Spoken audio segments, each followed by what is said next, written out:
একাত্তর দমে না, একাত্তর থামে না। পথচলায় ১৪ পেরিয়ে ১৫ বছরে পা রাখল দেশের প্রথম হাই ডেফিনিশন টেলিভিশন একাত্তর। এমন মাহেন্দ্রক্ষণে একাত্তরের সঙ্গী হয়েছেন রণাঙ্গনের সাহসী সৈনিকেরা।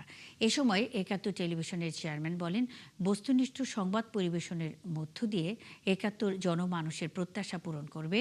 আর head of news and CEO বলেন, একাত্তরের শক্তি একাত্তর, আর সাহস এর দর্শক। আরও জানাচ্ছেন পার্থ সঞ্জয়। এ পথ চলা অপ্রতিরোধ্য, এ পথ চলা নিরন্তর।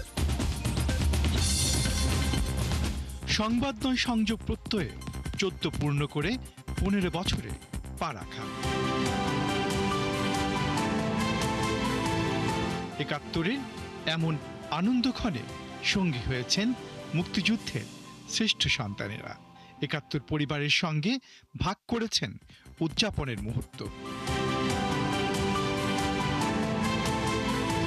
একাত্তর টেলিভিশনের চেয়ারম্যান মোস্তফা কামাল বলেন, একাত্তর মানুষের প্রত্যাশা পূরণে অতীতের মতোই কাজ করবে।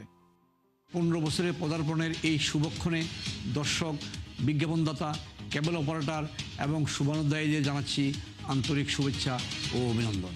বস্তুনিষ্ঠ সংবাদ, জনমানুষের প্রত্যাশা, ঘটনার আড়ালের সব খবর ও বিশ্লেষণ তুলে ধরে বছরের পর বছর আমরা থাকতে চাই আপনাদের সাথে।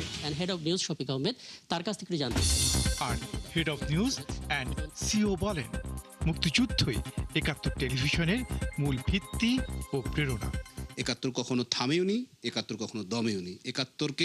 একাত্তর মুক্তিযুদ্ধের যে মূল চেতনা তা ধারণ করে সামনের দিনে যে এগিয়ে যাবে সেই প্রত্যয় এবং সেই বিশ্বাস এবং সেই আস্থা আমরা পেয়েছি, কারণ দর্শক আমাদের সাথে আছে।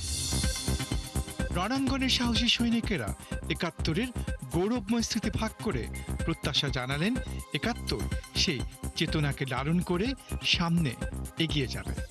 নিজের জীবনকে বিপন্ন করে, নিজের পরিবারকে নিরাপত্তাহীনতার ভিতর রেখে আমরা মহান স্বাধীনতা যুদ্ধে ঝাঁপিয়ে পড়েছিলাম। তৎকালীন সময়ে সেনাবাহিনী যে আমার বাড়ি আগুন দিয়ে পুড়িয়ে দিল, পুরা বাড়ি ২৬টি ঘর ছিল, আগুন দিয়ে যখন পুড়িয়ে দিল, আমি তখন সিদ্ধান্ত নিলাম মুক্তিযুদ্ধে যাব। একাত্তর টেলিভিশন এই একাত্তরকে ধারণ লালন করে আপনারা একাত্তরটার নামটি গ্রহণ করেছেন। একাত্তরকে ধারণ করার জন্য আপনাদেরকে অভিনন্দন জানাই। স্বাধীনতার পর মুক্তিযোদ্ধারা যেভাবে অবহেলিত হয়েছিল, মুক্তিযোদ্ধাদের ইতিহাসগুলো সংরক্ষণ করা সম্ভব হয় নাই। যুদ্ধের ইতিহাসগুলো আপনারা আপনাদের তথ্য ভাণ্ডারে সংরক্ষণ করুন। যত বাধা সামনে আসুক, একটা সুন্দর একটা বাংলাদেশ আমরা যেটা একাত্তরে চেয়েছিলাম, আমরা সেটা সামনে পাবো। একাত্তর টিভি যাতে আর কখনো তার পথ পিছলে যাতে পড়ে না যায়, তার পথটা সেই সামনে রেখে যাতে সামনের দিকে এগিয়ে যায়। প্রতিষ্ঠা বার্ষিকী উদযাপনের সঙ্গী হয়েছিলেন স্বাস্থ্যমন্ত্রী ও বাণিজ্য মন্ত্রীও।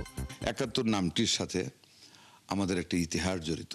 আমি একজন মুক্তিযোদ্ধা, কাজে নামটির উপরই শ্রদ্ধা করি। কাজে সেই দিক থেকে আমি আপনাদের একাত্তরের উত্তরোত্তর সমৃদ্ধি এবং সুনাম অর্জন করুক, এটা আল্লাহর কাছে কামনা করি এবং সবার জন্য আমি দীর্ঘ আয়ু কামনা করি। একাত্তর টিভি তার দায়িত্বশীল আচরণ থেকে, দায়িত্বশীল খবর পরিবেশনা থেকে, সৃষ্টিধর্মী নতুন নতুন দর্শকদের চাহিদা পূরণ করতে পারে সেরকম অনুষ্ঠান উপস্থাপনা করে, ইনোভেটিভ অনেক কিছু যোগ করে ইনশাল্লাহ মানুষের মধ্যে আরো বড় আকারে স্থান করে নেবে। অতিথিদের এমন আগমনে মুখর হয়ে ওঠে একাত্তর টেলিভিশন, আর দিনভর এই মুখরতা নানা আয়োজনে পাবে বহুমাত্রা। পার্থ সঞ্জয়, একাত্তর, ঢাকা।